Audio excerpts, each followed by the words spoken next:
اگر کوئی شخص گناہ کرتا ہے تو جس کا آخرت پر یقین نہیں ہے اسے گناہ کر کے کبھی بھی شرمندگی محسوس نہیں ہو، وہ کرتا چلا جائے گا۔ لیکن اگر آپ گناہ کرنے کے بعد شرم محسوس کرتے ہیں، ندامت ہوتی ہے، تو یہ ایمان کی علامت ہے، آخرت پر یقین کی علامت ہے، اللہ کے وجود کے یقین کی علامت ہے۔ بالکل اسی طرح اگر نیکی کر کے خوشی محسوس ہوتی ہے تو یہ بھی ایمان کی علامت ہے، خوشی کی، یہ بھی آخرت پر یقین کی علامت ہے۔ اور اس کا ایک دنیا میں فائدہ یہ ہوتا ہے کہ اس سے مزید نیکی کی توفیق ملتی ہے۔ رمضان میں شیطان ایک دھوکہ یہ دیتا ہے کہ آپ نے اگر روزے رکھے ہیں تو کون سا تیر مار لیا، ساری دنیا روزے رکھ رہی ہے۔ یہ شیطان کا بہت بڑا حملہ ہے۔ میرا معاملہ یہ ہے، الحمدللہ ہم سب روزے رکھتے آ رہے ہیں بچپن سے ہی، جب سے بلوغت کی دہلیز پہ قدم رکھا ہمارے گھر میں روزے کا معمول تھا، روزہ چھوڑنے کا تصور ہی نہیں تھا، اب بھی نہیں ہے، پہلے بھی نہیں تھا، تو رکھتے آ رہے ہیں بچپن سے، بلکہ جب بالغ نہیں تھے اس وقت بھی رکھتے تھے، ہمارے بچے اب بھی رکھ لیتے ہیں۔ منع کرنا پڑتا ہے کہ بھائی نہیں رکھو، بچوں کو تو شوق ہوتا ہے کہ رکھنا ہے، تو الحمدللہ معمول ہے۔ لیکن اس کے باوجود میں یہ سوچتا ہوں کہ اے اللہ، میرے جیسے نالائق کو تو نے یہ توفیق دے دی کہ میں رمضان کے روزے رکھ رہا ہوں، یہ تیرا مجھ پہ بہت بڑا احسان ہے۔ انسان یہ سمجھے اپنے بارے میں کہ صرف میں ہی گویا رکھ رہا ہوں، مجھے باقیوں سے غرض نہیں ہے وہ کیا کر رہے ہیں، میرے اوپر تو بڑا احسان ہے اللہ کا۔ ہم تو نالائق ہیں بھائی، عام دنوں میں ایک روزہ رکھنے سے پہلے 10 دفعہ سوچتا ہے انسان کل رکھوں کہ نہیں رکھوں، رکھتا ہے تو ایسا سمجھتا ہے جیسے آج ہم نے بہت بڑا تیر مار لیا کوئی۔ اور رمضان آتا ہے، ہم جیسے مجھ جیسے نالائق کو اللہ توفیق دے دیتا ہے 29 یا 30 روزے رکھنے کی، 30 کی تو 15 سال ہو گئے، کوئی رپورٹ ہے ہی نہیں، 29 ہی ہوتے ہیں پاکستان میں، 29 روزے رکھنے کی اللہ ہم جیسے نالائقوں کو توفیق دے دے، تو بھائی میں تو اپنا معاملہ اللہ سے دیکھتا ہوں کہ مجھ سے تو نے اتنی بڑی نیکی کروا لی، مجھے کیا پتا بھائی قدیر بھائی کیا کر رہے ہیں، شاکر بھائی کیا کر رہے ہیں، رفیع بھائی ہیں، یہ تو روزہ رکھ کے پتہ ہی فرق ہی نہیں پڑتا، ماشاءاللہ روزے میں بھی ایسے ایسے گھوم رہے ہوں گے یوں کر کے۔ آپ دیکھ لیں کبھی ان کو آ کے، روزہ رکھ کے نا عصر کے وقت سب مرجھائے ہوئے ہوتے ہیں، کراچی میں جیسی گرمی ابھی شروع ہو گئی ہے تو رفیع بھائی نہیں ماشاءاللہ مرجھائے ہوئے، ان کو پتہ نہیں اللہ نے الگ سے کوئی انرجی دی ہے، رکھتے ہیں، آپ بدگمان نہ ہو۔ بعض دفعہ انسان اتنا فریش ہوتا ہے کہ لوگ سمجھتے ہیں کہ اس کا ہے ہی نہیں، یہ ہمیں یقین ہے کہ رکھتے ہیں۔ تو میں تو یہ دیکھتا ہوں کہ میرے جیسے نالائق کو اللہ نے توفیق دی، میں تو اس پہ خوش ہوں، میں تو اس پہ خوش ہوں کہ ہم جیسے تیسے ہیں، جتنے مرضی نالائق ہوں، او بھائی ایک روزہ نہیں، 2 نہیں، 3 نہیں، 4 نہیں، 5 نہیں، 6 نہیں، 7 نہیں، 8 نہیں، اللہ نے کتنے روزے ہم سے رکھوا لی، تو ایک دل میں راحت محسوس ہوتی ہے، خوشی محسوس ہوتی ہے۔ ہاں تھوڑا سا یہ خوف بھی ہونا چاہیے، تھوڑا سا، کہ ایسا نہ ہو کہ ہماری کسی بدعملی سے اجر ضائع ہو جائے، یہ خوف بھی ضروری ہے، یہ خوف بھی، تاکہ اترائے نہیں انسان۔ لیکن اصل تو یہ ہے کہ یہ کیا ہے، نعمت ہے۔ ہمارے نبی صلی اللہ علیہ وسلم سے بھی ثابت ہے، ہمارے نبی اپنے آپ کو موٹیویٹ کرتے تھے روزہ رکھ کے، اپنے آپ کو موٹیویٹ کر رہے ہیں، اپنی حوصلہ افزائی کر رہے ہیں۔ کیسے حوصلہ افزائی؟ جب آپ صلی اللہ علیہ وسلم روزہ افطار کر لیتے، کیسے انسان کو خوشی محسوس ہوتی ہے نا۔ آج خوشی اس لیے نہیں ہو رہی کہ سحری میں 3 پراٹھے پھوڑے ہوئے ہوتے ہیں، پھینیاں کھجلے کھائے ہوئے ہوتے ہیں، بھوک ہی نہیں لگ رہی ہوتی، وہ تہ جو بیٹھنا شروع ہوتی ہے عصر مغرب میں جا کے، تو وہ جو ڈکاریں، اکثر لوگ مجھ سے رمضان میں یہ پوچھ رہے تھے کھٹی ڈکاریں نگلنے سے روزہ تو نہیں ٹوٹتا؟ ایسا لگتا ہے ہر آدمی کھٹی ڈکاریں ہی نگل رہا ہے سارا دن بیٹھ کے، کیونکہ ہر آدمی یہ مسئلہ پوچھ رہا ہوتا ہے کھٹی ڈکاریں نگلنے سے روزہ تو نہیں ٹوٹتا۔ بھائی تو کیا ڈکاروں کے علاوہ اور کوئی کام نہیں ہے کیا؟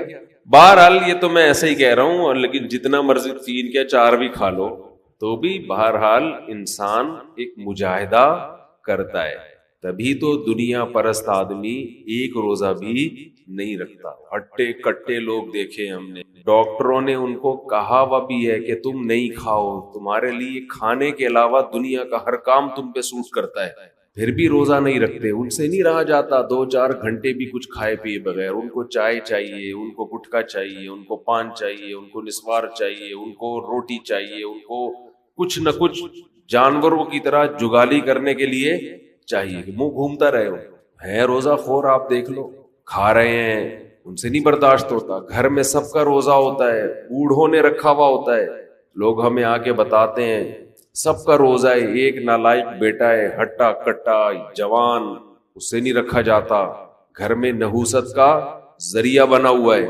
تو ایسے ہی صورت میں اللہ اگر آپ کو توفیق دے دیتا ہے تو ٹھیک ہے, تھوڑا خوف بھی ہونا چاہیے کہ پتہ نہیں قبول ہو رہا ہے کہ نہیں ہو رہا, لیکن امید کو, شکر کو خوف پر غالب رکھنا چاہیے. تو میں یہ کر رہا تھا, ہمارے نبی بھی اپنے آپ کو موٹیویٹ کیا کرتے تھے. کیسے؟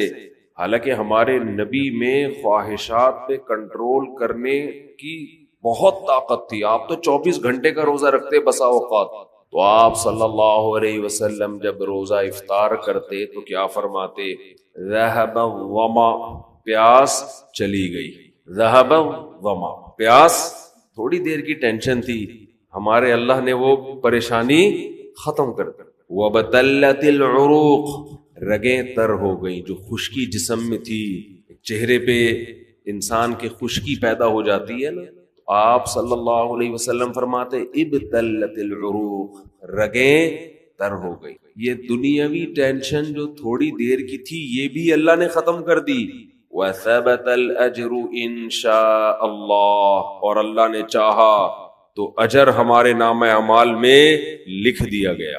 یعنی یہ ہمارے لیے کتنی خوشی کی بات ہے کہ ہمارے رب نے ایک نیکی ہم سے کروا کے جو پریشانی تھی وہ بھی ختم کر دی, اور نیکی کا ثواب ہمیشہ کے لیے ہمارے اعمال میں درج کر دیا. جب انسان گناہ کرتا ہے تھوڑی دیر کی لذت حاصل ہوتی ہے, یہ لذت تھوڑی دیر بعد ختم, اور نحوست اور گناہ اور اس کا عذاب آپ کے اعمال میں ہمیشہ کے لیے لکھ دیا گیا.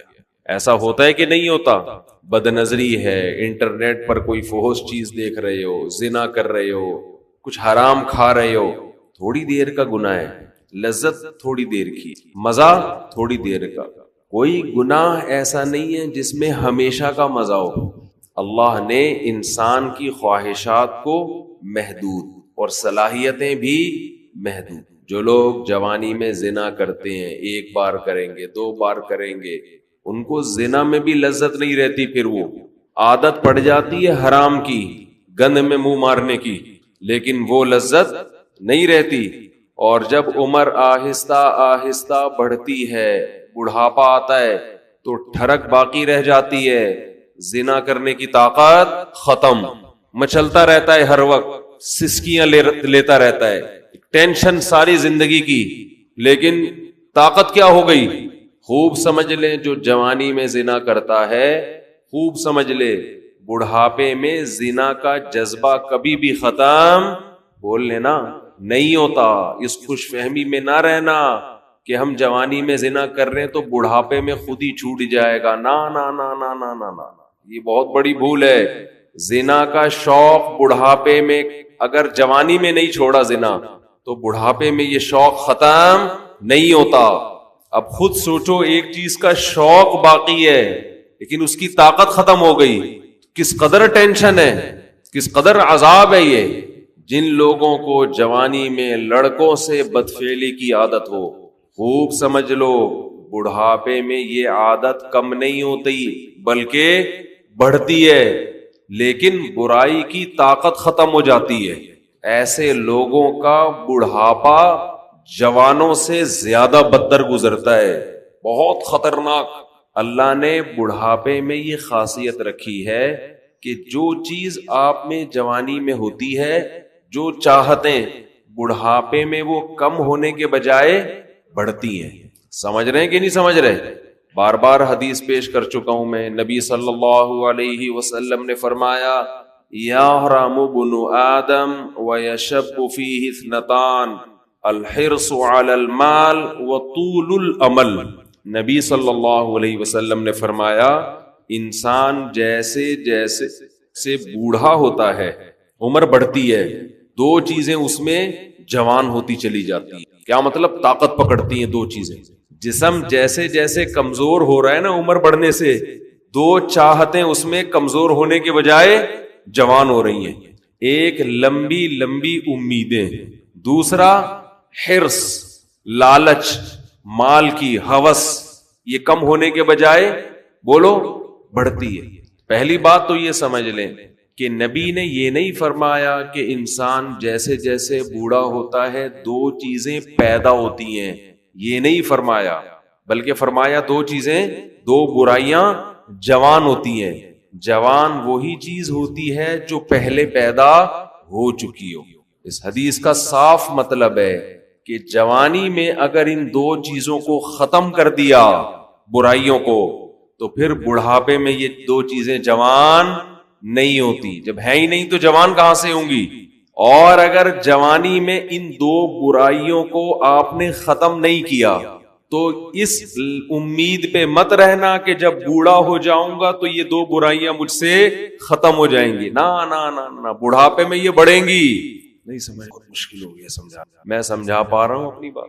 لوگ کیا کرتے ہیں، جوانی میں پلان بنا رہے ہوتے ہیں، موت کی تیاری نہیں کرتے نا. یہ پروجیکٹ، پیسوں کی ہرس، لالچ، یہاں سے گھسیٹو، میرا بحریہ ٹاؤن میں اس کے 2 پلاٹ، میرے 3 ہونے چاہیے.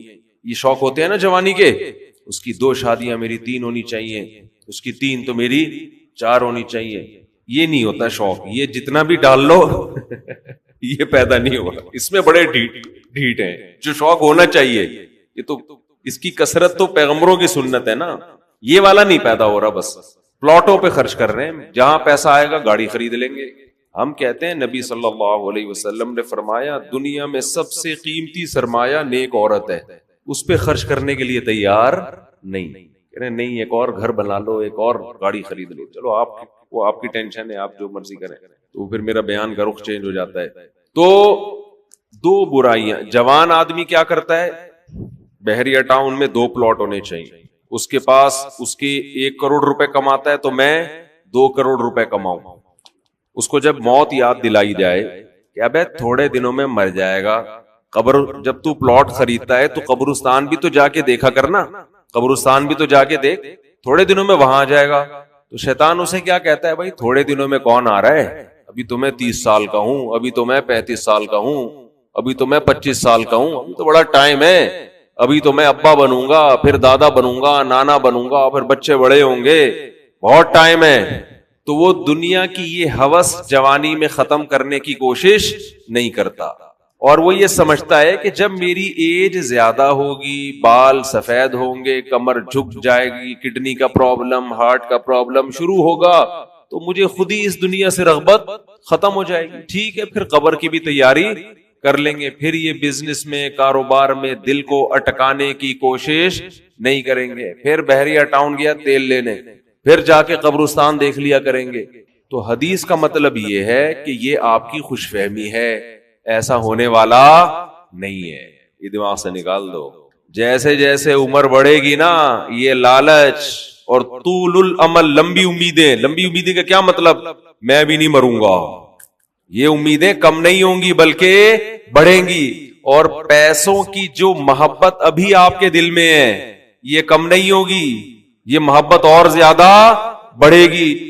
میں کمال ہے نبوت کے علوم پر، ہم نے اپنی زندگی میں جو بوڑھے ہیں نا، جنہوں نے جوانی میں لالچ ختم نہیں کی، بالکل 100% اس حدیث کے مطابق ان کو پایا ہے. بالکل 100%. میں نے اپنی زندگی میں، ہم نے دونوں طرح کے بوڑھے دیکھے ہیں، سخی بھی اور کنجوس بھی. اچھا پہلے تو میں حدیث کی تشریح ذرا مکمل کر دوں، پھر مثالوں سے بات سمجھاؤں گا. حدیث میں جب بھی یہ آتا ہے نا کہ یہ 2 چیزیں ایسی ہیں، یہ 3 چیزیں، تو یاد رکھو حدیث میں وہ عدد مقصود نہیں ہوتا. یہاں سے بہت سے لوگ دھوکہ کھاتے ہیں. میری ایک اہل حدیث عالم سے بحث ہوئی، وہ ایصال ثواب کے منکر نا، کہ میت کے لیے آپ کوئی نیکی کر کے اس کو ثواب نہیں پہنچا سکتے. میں نے کہا دلیل کیا ہے؟ کہنے لگے حدیث میں آتا ہے 3 چیزوں کا ثواب ملتا ہے: صدقہ جاریہ جو اولاد آپ کے لیے دعا کرے، اور علم ينتفع به وہ علم جو آپ چھوڑ کے جائیں. 3 ہے، چوتھی کوئی نہیں ہے. بھائی حدیث میں جب بھی یہ آتا ہے نا یہ 3 کا عدد، یہ 4 کا عدد، تو اس پر امت کا اجماع ہے کہ اس سے وہ عدد میں محصور نہیں ہوتا. اس کا مطلب ہے کہ یہ 3 تو ہیں، جو بھی اس معنی کی ہوں گی وہ سب اسی میں داخل ہیں.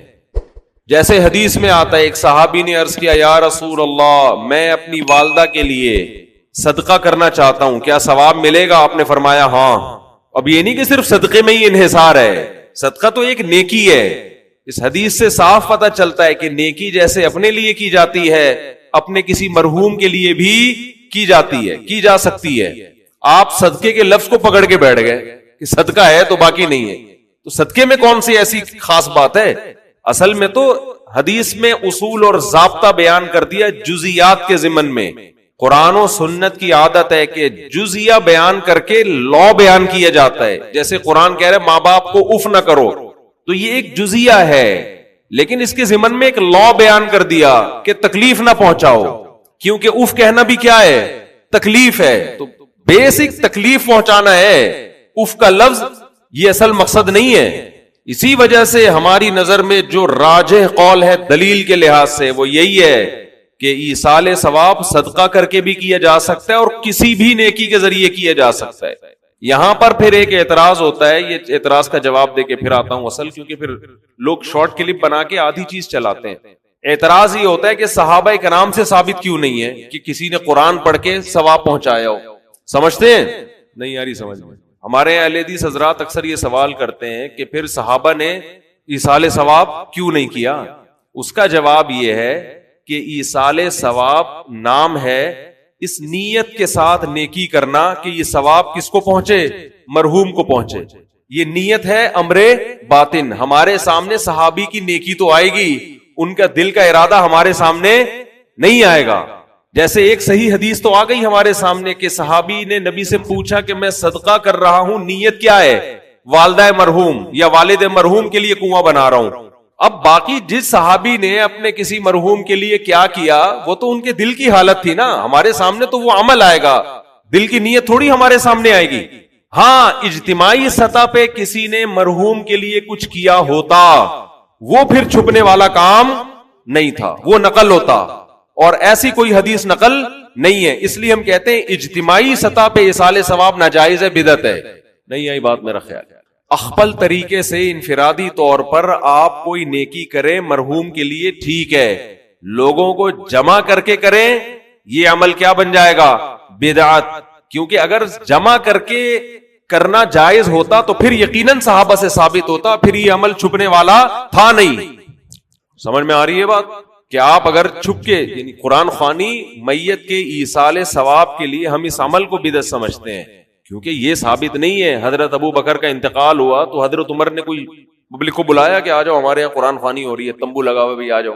اپنے طور پر اخپل طریقے سے بیٹھ کے پڑھو بھائی، اخپل طریقے سے میت کے لیے کوئی بھی سورت پڑھ لو، کوئی بھی نیکی کر لو. بہتر تو یہی ہے کہ صدقہ کو فوکس کرو جو حدیث میں منصوص ہے، جس کا حدیث میں صراحتاً ذکر ہے. سب سے افضل تو یہی ہے.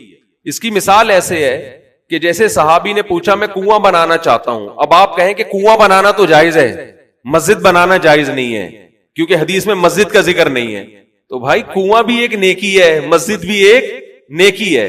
تو جیسے کنواں بنانا جائز ہے تو سڑکیں بنانا بھی جائز ہے، مسجد بنانا بھی جائز ہے، سرائق بنانا بھی جائز ہے، سبیل بنانا بھی جائز ہے. تو ایسے صدقے کے علاوہ بھی نیکی کیا ہے؟ جائز ہے.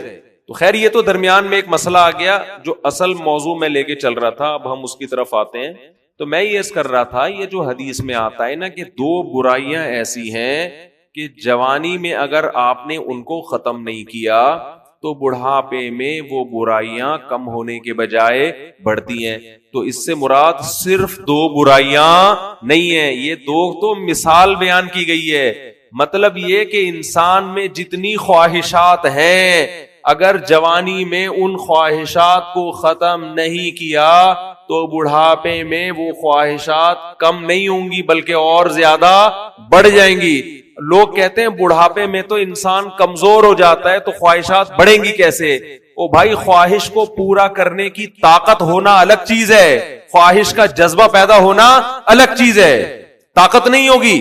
ایک آدمی کا دل چاہتا ہے کہ میں 2 پراٹھے کھا جاؤں، لیکن 2 نوالے کھا کے پیٹ خراب ہو جاتا ہے۔ جذبہ تو ہے 2 پراٹھوں کا، پاور ایک پراٹھا ہضم کرنے کی بھی نہیں ہے، تو پاور ہونا الگ چیز ہے۔ کیونکہ پراٹھے پر جب لوگ بیان سنتے ہیں تو ان کا دل چاہتا ہے کھانے کا، اور ویسے بھی روزہ ہے، اچھا بھی لگ رہا ہے منہ سے پراٹھا بولتے ہوئے ملائی کے ساتھ۔ آج میں نے قدیر بھائی سے پوچھا فجر کی نماز کے بعد کہ سحری میں کیا کھایا، انہوں نے کہا ملائی سے پراٹھا۔ میں نے کہا یار میرا دل خراب کر دیا آپ۔ دودھ کی جو بلائی ہوتی ہے نا گرم، فریج کی رکھی ہوئی نہیں، فریج والی نہیں، دودھ سے جو گرم گرم ملائی نکلتی ہے اس میں تھوڑی سی چینی ڈال دیں۔ ڈاکٹر منع کرتے ہیں چینی نہ ڈالیں، آپ ڈال دیں، آپ ڈال دیں، صحیح ہے نا؟ بہت زیادہ ڈاکٹروں کو فری کرانے کی ضرورت نہیں ہے۔ بس ایک چیز کا خیال کیا کرو کہ اتنا مت کھاؤ کہ وزن بڑھنا شروع ہو جائے۔ بس جب وزن بڑھ رہا ہے تو اس کا مطلب پھر میٹھے پہ تھوڑا کنٹرول کرو۔ وزن نہیں بڑھ رہا، کنٹرول میں ہے، اور کنٹرول میں صرف اس سے نہیں ہوتا کہ نہیں کھاؤ، بھائی اچھا کھاؤ، اللہ کے بندو، اللہ نے نعمتیں دی ہیں یار۔ خربوزے کھا رہے ہیں اس میں افطاری میں، پکوڑے چھوڑ کے، افطاری میں بھی خربوزے ہی سے افطار کرنا ہے۔ افطاری میں تو آدمی کا سموسے پکوڑوں پہ دل کرتا ہے کہ پھوڑ دے اس کو، بیٹھ مزہ ہی اسی کا ہے۔ تو اتنا زیادہ بھی نہ مسلط کرو، ہاں تھوڑا اچھا کھاؤ لیکن کم کھاؤ، بہت زیادہ نہ پھوڑو۔ تو انہوں نے میرا دل وہ کر دیا آج صبح نا ملائی کا تذکرہ کر کے، تو میں نے ان سے بولا کہ کل 4:30 بجے ملائی پراٹھے کے ساتھ پہنچا دیں، تو یہ کہہ رہے تھے کل 4:30 بجے انشاءاللہ۔ صبح سحری میں آپ ملائی کھائیں، مزہ نہ آئے اپنا ہی مزہ ہے۔ کریم نہ کھائیں، یہ جو بازاری ہے ڈبے کی کریم نہ کھائیں، اور جو وائٹ کڑھائی بناتے ہیں نا گوشت میں، اس میں بھی کریم نہ ڈلوایا کرو، زہر ہے۔ لوگ کیا کر رہے ہیں، ہوٹلوں میں جا کے کڑھائی بنواتے ہیں، اس کڑھائی میں کیا ڈالی جا رہی ہے آج کل؟ کریم۔ وہ کریم کی میں کبھی ترغیب نہیں دے رہا، وہ بہت نقصان دہ ہے۔ ہم نے اچھے اچھے جوان لوگوں کو وہ کڑھائی کھا کے ہارٹ پیشنٹ بنتے ہوئے دیکھا ہے۔ دیسی چیزوں کی بات الگ ہے، ملائی ہے، ٹھیک ہے نا؟ جو بلائی، اس کی ملائی بھی کہتے ہیں اس کو، ویسے تو بالائی ہے لیکن پیار سے ملائی بھی کہا جاتا ہے۔ بالائی کا مطلب جو اوپر آ جاتی ہے، بالا خانے ہوں گے نا جنت میں تو وہ بڑی مزے کی ہوتی ہے اگر گرم دودھ کی ہو۔ خیر اچھا، یہ میں اعلان کرتا ہوں، تو پتہ نہیں کیا ملائی کہاں سے آ گئی یار۔ تو میں یہ کر رہا تھا کہ 2 برائیاں، ہاں میں یہ کہہ رہا تھا وزن نہیں بڑھنے دو، بس کھاؤ لیکن وزن پہ کیا کرو۔ ہم نے مزدوروں کو دیکھا ہے، کوئی بیماری نہیں ہوتی، صرف روٹی کھا رہے ہوتے ہیں، صرف روٹی۔ وہ اتنے غریب بھی دیکھے ہم نے کہ سالن نہیں ہے ان کے پاس، صرف روٹی، پھر بھی فٹ فاٹ ہیں، صحت مند ہیں، نہ کوئی کڈنی کا پرابلم، نہ کوئی شوگر کا پرابلم، پیٹ بھی کمر سے چپکا ہوا ہے، ایسی فٹنس آدمی حیران ہو جائے۔ تو محنت کرے نا انسان، چلے پھرے، خوش رہے، تو یہ زیادہ سب سے اچھا صحت بنانے کا یہ نسخہ۔ اور خوش رہنے کے لیے ضروری ہے کہ دنیا کی محبت ختم کرے۔ جس کے دل میں دنیا کی ہوس ہے وہ خوش رہنے کے علاوہ دنیا کا ہر کام کر سکتا ہے، سمجھتے ہو؟ جب وہ دنیا کو مسافر خانہ نہیں سمجھے گا تو پاگل ہوتا رہے گا۔ ابے اس کے پاس پلاٹ آ گیا، ابے اس کے پاس گاڑی آ گئی، ابے اس کا امریکہ کا ویزا لگ گیا، ہم یہاں ٹھیلے بیچ رہے ہیں، ابے یہ سیدھا سیدھا بولو بھائی بھاڑ میں جائے۔ جب بحریہ ٹاؤن کے مالک کا جنازہ اٹھے گا تو میرے دوست نے 2 پلاٹ لے لیے تو کون سا تیر مار دیا؟ جو اونر ہے وہ مر جائے گا، ختم بھائی۔ تھوڑے دنوں میں ٹماٹر بیچو، رکشا چلاؤ، لینڈ کروزر میں گھومو، یہ تھوڑے دن کے کھیل ہیں، اس کے بعد ختم۔ قارون جب اپنے خزانوں کے ساتھ مارکیٹ میں آیا نا، قرآن کہہ رہا ہے، قرآن نے تو مارکیٹ کا لفظ استعمال نہیں کیا، جب اپنے خزانوں کے ساتھ قارون مارکیٹ میں آیا ایک دفعہ پورے جاہو جلال کے ساتھ، پبلک نے جب اس کا پروٹوکول دیکھا اور خزانے دیکھے، اس کا لباس، جب بڑا آدمی جا رہا ہوتا ہے نا بڑی عزت دی جاتی ہے، تو بے وقوف لوگ رالیں ٹپکانا شروع کرتے ہیں، یا لیت لنا مثل ما اوتی قارون۔ احمقوں اور بے وقوفوں نے کہا ہائے کاش ہمارے پاس بھی ایسی دولت ہوتی جیسی قارون کے پاس۔ کیا پروٹوکول ہے بھائی اس کا۔ تو قرآن کیا کہتا ہے؟ علم والوں نے کہا ویلکم، برباد ہو جاؤ، تمہارا ناس ہو جائے۔ جب انسان بہت ہی الٹی بات کرتا ہے تو آدمی کہتا ہے تیرا ناس ہو، تو برباد ہو جائے، کہ اب بیکار باتیں کر رہے ہیں بیٹھے۔ کیا کہنے لگے؟ ویلکم، تباہ ہو جاؤ۔ یہ ویلکم نہیں ہے، کیونکہ ایک جگہ کہیں ہم عربی گرامر پڑھ رہے تھے تو پرانے زمانے میں جب متحدہ حقیقی بنی تھی نا، وہ 90s کی بات ہے، تو ایک جگہ لکھا تھا ویلکم آفاق احمد، تو ہم عربی گرامر پڑھ رہے تھے، میں اس کو پڑھ رہا ہوں ویلکم آفاق احمد۔ اب ویلکم کا معنی تو بددعا ہے کہ تم تباہ ہو جاؤ، تو میں حیران ہوں کہ انہوں نے اپنے قائد کو گالی کیوں دی ہوئی ہے. میں وہاں کھڑا ہوا سوچ رہا ہوں کہ اپنا قائد بھی متحدہ حقیقی بنی تھی نا, تو وہ قائد بھی مانتے ہو آفاق احمد کو, اور تم کہہ رہے ہو اور گالی بھی دے رہے ہو, تم تباہ ہو جاؤ. پھر کسی نے بتایا بھائی یہ ویلکم نہیں ہے, یہ ویلکم ہے. تو پھر ایک عربی ان دنوں میں آئے ہوئے تھے, وہ کہنے لگے لی سبیلی ہی چوک کدھر ہے. لسبیلا چوک کو کہہ رہے تھے لی سبیلی ہی چوک. وہ کہہ رہے تھے یہ لی سبیلی ہی چوک کدھر ہے. تو عرب اس طرح کی غلطیاں بھی کر رہے ہوتے ہیں. تو خیر, تو قارون کے خزانوں کو دیکھ کر بے وقوف لوگ کیا کہنے لگے, یا لیت لنا, ہائے ہائے ہائے, کاش ہمارے پاس بھی ایسا جاہو جلال ہو, ایسی گاڑیاں ایسی سواریاں ہوتی. تو اللہ فرماتے ہیں جو علم والے لوگ تھے انہوں نے کیا کہا, ویلکم, تمہارا ناس ہو, برباد ہو جاؤ تم, کیسی باتیں کر رہے ہو بے وقوفوں والی. ثواب اللہ خیرون, اللہ جو نیک عمل پہ بدلہ دے گا وہ اس سے کئی گنا بہتر ہے. تو کبھی تمہاری رالیں کسی نیک عمل کو دیکھ کے تو ٹپکی نہیں ہے کہ وہ روزے رکھ رہا ہے, وہ صدقہ کر رہا ہے, تو رال ٹپ کے یار کتنا کما رہا ہے. یہ ٹپک کس پہ رالیں رہی ہیں, جو عیاشی کر رہے ہیں. تو یہ عیاشی تو تھوڑے دنوں میں ختم ہونے والی ہے. اور قارون اب مارکیٹ سے شارٹ ہو گیا کہ نہیں ہو گیا, کہاں گیا اس کا جاہو جلال. تو قبر بھی نہیں ملتی, قبر بھی نہیں ہے, زمین میں دھسا دیا اللہ نے, ایسا دھسایا حدیث میں آتا ہے قیامت تک دھستا ہی رہے گا. موسیٰ علیہ السلام نے اسے کہا زکات دے, اللہ نے تجھ پر احسان کیا ہے, تو جیسے اللہ نے تجھے دولت دے کے احسان کیا, تو اللہ کی مخلوق پہ احسان کر, تو بھی مخلوق پہ خوب خرچ کر. تو کہنے لگا یہ میرا کمال ہے جو میں نے پیسہ کمایا ہے, مائنڈ میرا کیا تھا. آج بعض مالدار لوگ کہہ رہے ہیں نا میرا مائنڈ, میری لک ہے اور میری, او بھائی آپ کا کچھ نہیں ہے. جس کے لیے اللہ رزق کے دروازے کھولنا چاہے کھول دیتا ہے. ہم نے بڑے بڑے فنٹر دیکھے ہیں, وہ بےچارے ٹماٹر ہی بیچتے رہتے ہیں ساری زندگی, حالانکہ مائنڈ ان کا بہت ہوتا ہے. اور بڑے بڑے بے وقوف لوگ دیکھیں جن کے پاس نوٹ گننے کی فرصت نہیں ہے. تبھی امام شافعی نے کہا ہے نا, ایک شعر امام شافعی کی طرف منسوب ہے واللہ عالم, کہ اگر عقل کی بیس پر لوگوں کے پاس پیسہ آتا تو غریب تو بےچارے بھوکے مر جاتے, نہیں سوری بے وقوف بےچارے بھوکے مر جاتے اگر عقل کی بیس پہ پیسہ ملتا. تو میں اکثر اس پہ ایک واقعہ بھی سناتا ہوں, میں جلدی سنا کے آگے چلتے ہیں. ایک مالدار آدمی, ہمارے حضرت یہ واقعہ سنائے کرتے تھے پرانے زمانے کا, ایک بہت مالدار آدمی تھا, غریب تھا, سوری ایک بڑا عقل مند آدمی تھا, غریب, مجھے بھی روزہ لگ رہا ہے آج. ایک بڑا عقل مند آدمی تھا مگر تھا کیا, غریب. اکثر ایسا ہی ہوتا ہے عقل مندوں کے پاس پیسہ نہیں ہوتا, لیکن یہ قاعدہ کلیہ نہیں ہے. مالدار بولیں گے مفتی صاحب ہمیں بیوقوف کہہ رہے ہیں. تو اس نے دیکھا کہ ایک آدمی بڑا مالدار تجارت کا سامان لے کے جا رہا ہے, بیوقوف اتنا ہے کہ اونٹ کے ایک طرف چاول کی یا جو بھی امپورٹ کر رہا ہوگا جو بھی چیز, اس کی بوریاں لادی ہوئی ہیں, اور بیلنس برابر کرنے کے لیے اونٹ کے دوسرے طرف ریت کے بورے رکھے ہوئے تاکہ بیلنس کیا ہو جائے.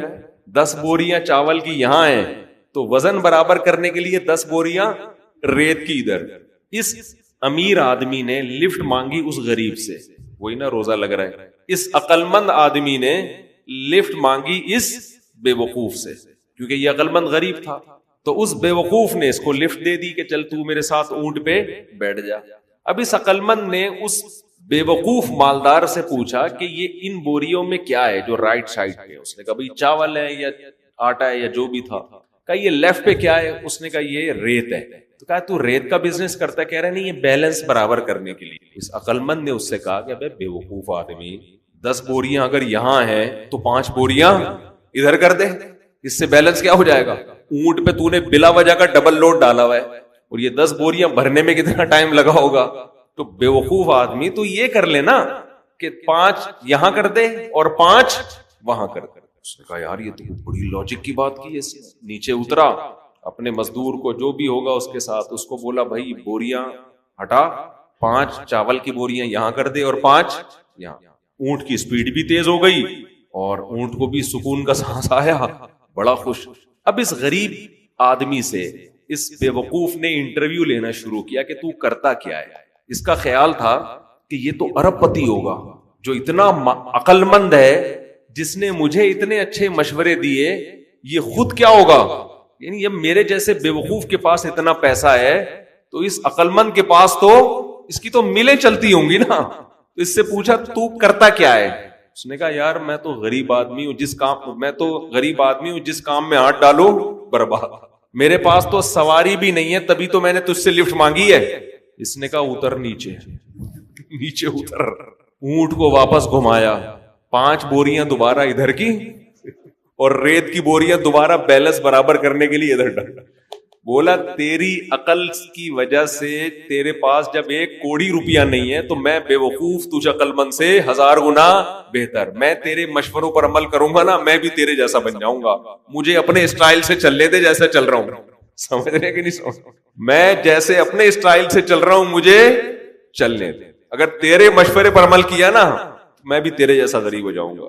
لو کان بالحیل الغنا لوجدتنی بنجوم اقطار السماء تعلقی، امام شافعی کا غالباً شعر ہے کہ اگر تم دیکھتے محنت سے پیسہ ملتا تو میں پیسے کی تلاش میں آسمان کے ستاروں تک پہنچ جاتا۔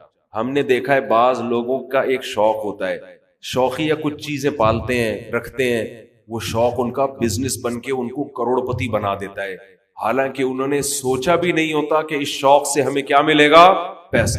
اگر وہ پلاننگ کر کے کرتے تو کچھ بھی نہیں آتا ہاتھ۔ اس کا مطلب یہ نہیں کہ آپ محنت نہ کریں، پہلے ہی ہمارے یہاں پوستی پن چل رہا ہے، اٹھتے نہیں ہیں، 12-1 بجے اٹھتے ہیں، ایک دکان پہ نہیں بیٹھتے، محنت تو کرنی ہے لیکن ملے گا اتنا جتنا اللہ نے مقدر کیا۔ تو میں وہ عرض کر رہا تھا کہ نبی صلی اللہ علیہ وسلم نے جو مثال دی ہے نا کہ 2 چیزیں جوان ہوتی ہیں، تو وہ 2 برائیاں سے مراد صرف 2 نہیں ہیں، بلکہ جو بھی بری خواہشات ہیں بڑھاپے میں کم ہونے کے بجائے بڑھ۔ اسی طرح اچھی خواہشات اگر جوانی میں اچھی عادتیں ہیں تو بڑھاپے میں وہ اچھی عادتیں کم ہونے کے بجائے جوان ہو۔ اگر آپ کو جوانی میں اللہ سے محبت ہے، بڑھاپے میں یہ محبت اور زیادہ بڑھ جائے گی۔ جوانی میں دنیا کو مسافر خانہ سمجھتے ہو، دل نہیں لگاتے، بڑھاپے میں بالکل لفٹ کرانا چھوڑ دو۔ ہم نے دونوں طرح کے بوڑھے دیکھے ہیں، سخی بھی اور کنجوس بھی۔ جو سخی ہوتے ہیں وہ بہت سخی ہوتے ہیں کیونکہ وہ جوانی میں سخی ہوتے ہیں نا، تو یہ سخاوت بڑھاپے میں ان کی بہت زیادہ بولو بڑھ جاتی ہے، پھر وہ جاگیروں سے دل لگانا بالکل چھوڑ دیتے ہیں۔ اور جو کنجوس ہوتے ہیں نا جوانی میں، بڑھاپے میں اللہ کی پناہ آدمی کانوں کو ہاتھ لگا، نوٹ نظر نہیں آ رہے ہوتے، ایسے ایسے گن رہے ہوتے ہیں بیٹھ کے، یہ میں نے اپنی آنکھوں سے دیکھا ہے، نظر نہیں آ رہا نوٹ، دیکھ رہے ہیں یار کم تو نہیں پڑ گیا، یوں کر کے نا چیک کر رہے ہیں کہ اس میں اصلی ہے، ابے اب تو نقلی بھی ہے تو کیا کرنا ہے، اب تو اگر نقلی بھی ہے تو اپنے دانت نہیں ہے کھانے کے لیے، پیٹ میں آنت نہیں ہے کھانے کے لیے، چبانے کے لیے دانت نہیں، کھانے کے لیے آنت نہیں، تو اصلی نقلی کا رہ کیا گیا؟ شوگر کے آپ مریض ہیں، مٹھائی آپ نہیں کھا سکتے، اب تو آپ کو بچے پال رہے ہیں، اللہ اللہ کرو، مصلے پہ ٹائم گزارو اور نکل لو پتلی گلی سے، اللہ زندگی دے سارے بوڑھوں کو، لیکن اب تو یہ سوچ ہونی چاہیے نا، نہیں جناب ایسے ایسے گر رہے ہوتے، اتنے لالچ، اتنی ہوس، دل، اور ایسا پراپرٹی میں دل لگائیں گے، ادھر پلاٹ۔ ایک بوڑھے کا فون آیا میرے پاس، غیبت اس لیے نہیں، کسی کو کیا پتا کس کی بات کر رہا ہوں، میرا خیال ہے 85 سال تو ان کی عمر ہوگی، اور 10 قسم کی بیماریاں، کہنے لگے، رو رہے تھے میرے بیٹے کا کاروبار کا نقصان ہو گیا، گھر میں بڑے مسائل آ رہے ہیں، رزق کی تنگی ہے، میں بہت ٹینشن میں ہوں، میرا دل مجھے ترس آیا، میں ان کا مذاق نہیں اڑا رہا، مجھے ترس آیا، میں ان سے کہوں کہ حضرت آپ کی کیا رزق کی تنگی، آپ کی زندگی گزر چکی ہے، آپ نے ویسے ہی 2 پاپے صبح چائے میں ڈال کے کھانے ہیں بھائی، دوپہر دھونے والے کھچڑی کے کھانے، زندگی گزر گئی ہے، اب ان چیزوں میں کیا رکھا ہے؟ جو بیٹا جس کا کاروبار ڈوب گیا اس کو اتنی ٹینشن نہیں ہو رہی، جس نے آگے زندگی گزارنی ہے ابا کو اس سے زیادہ ٹینشن ہو رہی۔ لیکن ہم نے نیک بوڑھے بھی دیکھے ہیں، نیک بوڑھے بھی دیکھے، ہمارے نانا اللہ تعالیٰ مغفرت فرمائے، نانا نانی دونوں، میرے نانا کی بھی 99 سال ماشاءاللہ عمر تھی، نانی نے بھی بڑی عمر پائی ہے، جب بھی ہم ان کے پاس جاتے تھے نا تو وہ شاعری شروع کر دیتے تھے، قبر کی آخرت کی، گھر جسے سمجھے ہو وہ تم گھر نہیں، مجھے پورا شعر یاد نہیں ہے ان کا، یعنی بار بار کہتے تھے بیٹا جس کو تم گھر سمجھ رہے ہو یہ گھر نہیں ہے، گھر اصل کیا ہے؟ قبرستان۔ اور سخاوت ایسی، کھلا رہے ہر وقت کچن میں کھانا بنتا رہتا تھا، مسجد کے امام بھی تھے ہمارے نانا، تو جو گلی محلے میں جا رہا ہے نا اس کو بلایا، ادھر آ بیٹھ، گھر والوں کو ٹینشن دی ہوئی تھی کھانا لے کر آؤ اس کے لیے. تو گھر والے بھی تنگ آ گئے تھے. تنگ آنے کا مطلب ظاہر ہے بار بار کھانا گھر میں پکتا رہے, لیکن سخاوت تو تھی نا. تو ایسے بھی دیکھے ہیں کہ بھائی یہ گھر ور کچھ ان کو کوئی دلچسپی نہیں ہوتی پلاٹوں میں, جائیدادوں میں, تو یہ جوانی میں ختم کر لیا تو ہو جائے گا. تو میں جلدی سے بیان کو سمیٹتا ہوں. میں یہ عرض کر رہا تھا, دیکھو میرے بھائی, اگر اللہ نے آپ میں کوئی اچھی بات رکھی ہے, کسی نیکی کی توفیق دی ہے, تو اس کا بھی استحضار کرنا چاہیے. استحضار کا مطلب اس کے بارے میں ہمیں سوچنا چاہیے, اس کی ہم قدر کریں, اس پہ اللہ کا شکر ادا کریں. یہ نہ دیکھیں سب روزے رکھنے تو ہم نے رکھ لیا تو کیا ہو گیا. بھائی سب کا نہیں پتا, ہم تو نالائق ہیں یار, سب تو بہت نیک ہیں, وہ تو رکھ سکتے ہیں. ہم جیسے نالائق کو اللہ نے توفیق, میرا جو اللہ سے معاملہ ہے مجھے کیا پتا آپ کا کیا معاملہ ہے, میں تو اپنا معاملہ دیکھوں گا. تو ہمارے نبی اپنے آپ کو موٹیویٹ کیسے کرتے تھے؟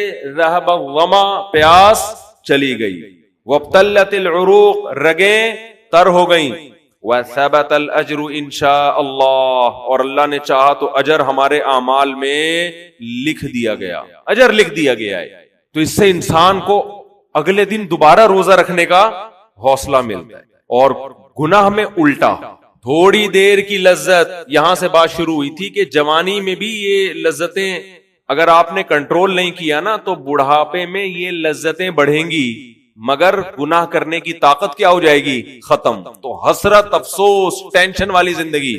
تو اس لیے جوانی میں اپنے آپ کو نیکی کا عادی بنا لو, اس سے بڑھاپا بڑا خاندانی گزرے گا. اللہ اللہ کی بڑھاپے میں توفیق ملے گی. جوانی میں تسبیح کی عادت ڈال لو, سمجھتے ہو؟ نہیں آ رہی سمجھ میں؟ جوانی میں کیا عادت ڈال لو؟ تسبیح کی. نبی صلی اللہ علیہ وسلم نے فرمایا, صحیح بخاری کی آخری حدیث, کلمتان خفیفتان علی اللسان ثقیلتان فی المیزان حبیبتان الی الرحمن سبحان اللہ وبحمدہ سبحان اللہ العظیم. دو کلمات زبان پہ بہت ہلکے, ترازو میں بہت بھاری, اور رحمان کو بہت محبوب. ایک سبحان اللہ وبحمدہ, دوسرا سبحان اللہ العظیم. یہ آپ نے اگر جوانی میں اپنے آپ کو ذکر کا عادی بنا دیا, بڑھاپا بڑا اچھا گزرے گا. ہماری مسجد میں ایک بزرگ ہیں, پابندی سے تراویح پڑھتے ہیں. آج فجر میں پتا چلا کہ روزانہ 20 پارے تلاوت کا معمول ہے. میرا خیال ہے 70 سال عمر تو ہوگی, 70 سال میں روزانہ کتنے پارے پڑھ رہے ہیں؟ 20. کیا یہ عادت انہوں نے بڑھاپے میں ڈالی ہے؟ بڑھاپے میں اتنی ہمت نہیں ہوتی. یہ عادت کب سے پڑی ہوئی ہوتی ہے؟ جوانی میں روز 20 نہیں پڑھتے ہوں گے, 2 پڑھتے ہوں گے, 3 پڑھتے ہوں گے, لیکن جیسے جیسے عمر بڑھ رہی ہے وہ تعداد کم ہونے کے بجائے بولو وہ شوق بڑھتا چلا جا رہا ہے. این ممکن ہے کچھ دنوں کے بعد یا چند سالوں کے بعد صحت اجازت نہ دے, این ممکن ہے, لیکن شوق تلاوت کا کم ہونے کے بجائے بڑھے گا. اور اللہ اجر کس پہ لکھے گا؟ شوق پہ. حدیث میں آتا ہے کسی کا کوئی معمول تھا, صحت خراب ہونے کی وجہ سے معمول چھوٹ گیا, تو اللہ اس کے اعمال میں وہ نیکی لکھتے رہتے ہیں. جیسے کسی نے ہمیشہ رمضان میں روزے رکھے ہوں, بڑھاپا آ گیا, شوگر, بیماریوں کی وجہ سے روزہ نہیں رکھ پا رہا, تو اب یہ تھوڑی کہ اللہ اس کا اجر ضائع کریں گے. اللہ کہیں گے تو نے ہمیشہ رکھے ہیں, اب مجبور ہے تو میں تیرے اعمال میں روزے لکھتا چلا جاؤں گا.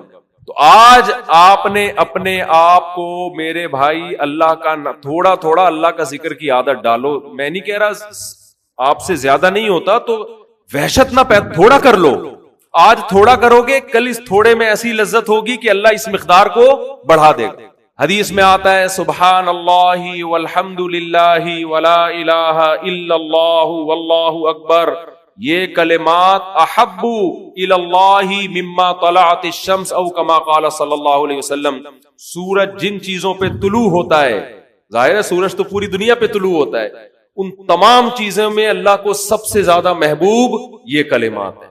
اور دیکھو اس میں اللہ کا کوئی فائدہ نہیں ہے, اللہ کی آپ حمد و ثنا کریں, اللہ کا کوئی فائدہ نہیں ہے. اللہ یہ چاہتے ہیں میرے بندے اپنی زبان سے میرا نام لیا کریں. اللہ کو اس بات کی خوشی ہوتی ہے. ہمارے حضرت ایک شعر پڑھا کرتے تھے, یہ جو اہل اللہ ہوتے ہیں نا ان کو ذکر کی بڑی عادت پڑ جاتی ہے, بار بار اللہ کا نام لیتے لیتے نا, شروع میں تو انسان کو عادت نہیں ہوتی, جب نام لیتا ہے بار بار ذکر, تو پھر اس کا ٹائم اللہ کے ذکر کے بغیر پاس نہیں ہوتا, پھر اس کو ایک کمی محسوس ہوتی ہے کسی کو چائے کی عادت پڑ جائے, چرس کی عادت پڑ جائے, سگریٹ کی عادت پڑ جائے, نہیں ملے تو تڑپتا ہے نا. تو جس کو ذکر کی عادت پڑتی ہے نا, اس کو جب ذکر کا ٹائم نہ ملے تو اس کا دل پریشان ہو, اس کو اللہ کے نام میں ایک چسکا آنے لگتا ہے. لیکن یہ پہلے دن نہیں ہوگا, عادت ڈالنی پڑے گی. تو روز آنا اس کا معمول بنا لیں, 100 دفعہ صبح 100 دفعہ شام تسبیح کا معمول بنا لیں. اس سے کیا ہوگا, ابھی شاید دل نہ لگے آپ کا, لیکن جیسے جیسے عمر بڑھے گی اللہ کے نام کا چسکا لگنا شروع ہو جائے. بڑھاپا بہت اچھا گزرے گا, اللہ کو یاد کر کے گزرے. کھوپڑی شریف میں بات آ رہی ہے کہ نہیں آ رہی؟ اور اگر ہر وقت دنیا کے تذکرے کرتے رہنا, ہر وقت ویڈیو گیم لے کے بیٹھے ہوئے, پب جی کھیل رہے ہیں, سانپ والا تو سانپ والا ختم ہو گیا, اب آ رہا ہے سانپ والا. نوکیا میں آتا تھا, سانپ لمبا ہوتا جا رہا ہے, اس کو پتہ نہیں فضول ٹائم ویسٹ کر رہے. ہم پریشان ہوتے ہیں یار, ہمارے پاس کاموں کو نمٹانے کا ٹائم نہیں ملتا. ہم تو چاہ رہے کاش یہ دن 24 گھنٹے کے بجائے 48 گھنٹے کا ہو جائے. اور لوگ کیا کر رہے ہیں کہ وہ باقاعدہ ارادہ کر کے ضائع کر رہے ہیں ٹائم. ہمارے تو کام نہیں نمٹتے. جب ہم رات کو سونے کے لیے لیٹتے ہیں تو کہتے ہیں یار آج کا دن بھی گزر گیا اور کام ویسے کے ویسے. اور ادھر باقاعدہ ارادہ کر کے جو ہے نا ٹائم ضائع کیا جا رہا ہے کہ چلو ٹائم ویسٹ کرتے ہیں. ایسی چیز میں ٹائم گزر جائے نا جو ذہنی تفریح کا ذریعہ بنے تو بھی ٹھیک ہے. گپ شپ لگا لو دوستوں کے ساتھ بیٹھ کر, یہ کیا ہے یار, دماغ کو خام خا کا تھکا رہے ہو بیٹھ کے. تو اگر پب جی کھیلنے کی عادت ڈال لی تو جاؤ گوروں کا بڑھاپا دیکھو, اولڈ ہاؤس میں بڑھاپے میں سنوکر کھیلتے ہیں, کیرم بورڈ کھیلتے ہیں, لڈو کا نہیں مجھے پتا, یہ چیزیں کھیل رہے ہوتے ہیں بڑھاپے میں. اور ہمارا بوڑھا بڑھاپے میں ایک ایک دن میں 20 پارے ختم کر رہا ہے. سمجھتے ہو کہ نہیں؟ وہ نماز میں دل بہلا رہا ہے, وہ تہجد میں اس کا ٹائم گزر رہا ہے. کوئی ویڈیو نہ بنائے, لکھا ہوا ہے نا. تو یہ کیسی عجیب بات ہے. آپ جائیں وہاں, ایک صاحب نے مجھے کہا کہ میں نے یورپ میں بڈھی عورتوں کو دیکھا, بڈھی عورتیں 5-6 بڈھی عورتیں بیٹھی ہوئی اور جوا کھیل رہی ہیں, تاش کھیل رہی ہیں. کہہ رہے مجھے یاد آیا یار ایک ہماری بوڑھی ہے, ہماری بوڑھی عورتیں مصلے پہ بیٹھی ہوتی ہیں, اللہ اللہ کر رہی ہوتی ہیں, آخری وقت اللہ کا نام لے کے گزار رہی ہوتی ہیں. اور ایک ہی بڑھیاں ہیں اور کیا کھیل رہی ہیں, تاش کے پتے. اچھا لگتے ہیں بڑھاپے میں یہ. ہمارے بوڑھے کو دیکھو, آدمی کا دل چاہتا ہے اس سے دعا کروائے کہ بابا جی میرے بھی سر پہ ہاتھ رکھ. جو تاش کھیل رہی ہو بیٹھ کے, اس بڈھی سے دل چاہے گا؟ اسے تو